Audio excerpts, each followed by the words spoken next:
शहादा येथील शीतल अकॅडमी व अस्तित्वारंभ फाउंडेशन मार्फत गुणवंत विद्यार्थ्यांच्या गुणगौरव कार्यक्रम संपन्न. शहादा शहरातील इंग्रजी माध्यमाची गेल्या 15 वर्षांहून अधिक काळ तालुक्यातील मुलांसाठी वरदान ठरलेली शीतल अकॅडमी शहादा यांच्या वतीने गुणगौरव कार्यक्रम नुकताच मान्यवरांच्या उपस्थितीत संपन्न झाला.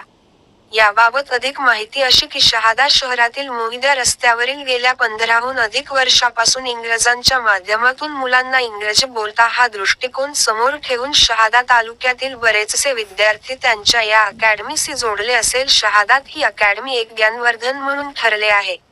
या अकॅडमी मार्फत दरवर्षी कोणता ना कोणता कार्यक्रम आयोजित करण्यात येत असतो. त्याचप्रमाणे आज दिनांक 27 रोजी अस्तित्वारंभ फाउंडेशन व शीतल अकॅडमी शहादा यांच्यामार्फत शहादा तालुक्यातील सुमारे 45 शाळांमधील शहरातील सर्व माध्यमिक व उच्च माध्यमिक शाळेतील प्रथम क्रमांक द्वितीय क्रमांक येणाऱ्या विद्यार्थ्यांचा मान्यवरांच्या हस्ते शहादा तालुका मतदारसंघाचे आमदार राजेश पाडवी, सामाजिक कार्यकर्ते तथा पर्यावरणप्रेमी काकाजी नुरानी, योगेश सावळे, शिक्षण अधिकारी शहादा मुक्ता पाटील, डॉ. प्रमोदजी चांदवडे, यश टाटिया, सौ अर्चना जी पवार, अरविंद पाटील, उपाध्यक्ष शीतल अकॅडमी, डॉ.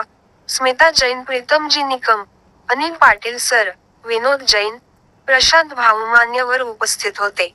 यावेळी उच्च माध्यमिक व माध्यमिक प्रथम क्रमांक द्वितीय क्रमांक येणाऱ्या मुलांना शिक्षणाची गोडी निर्माण व्हावी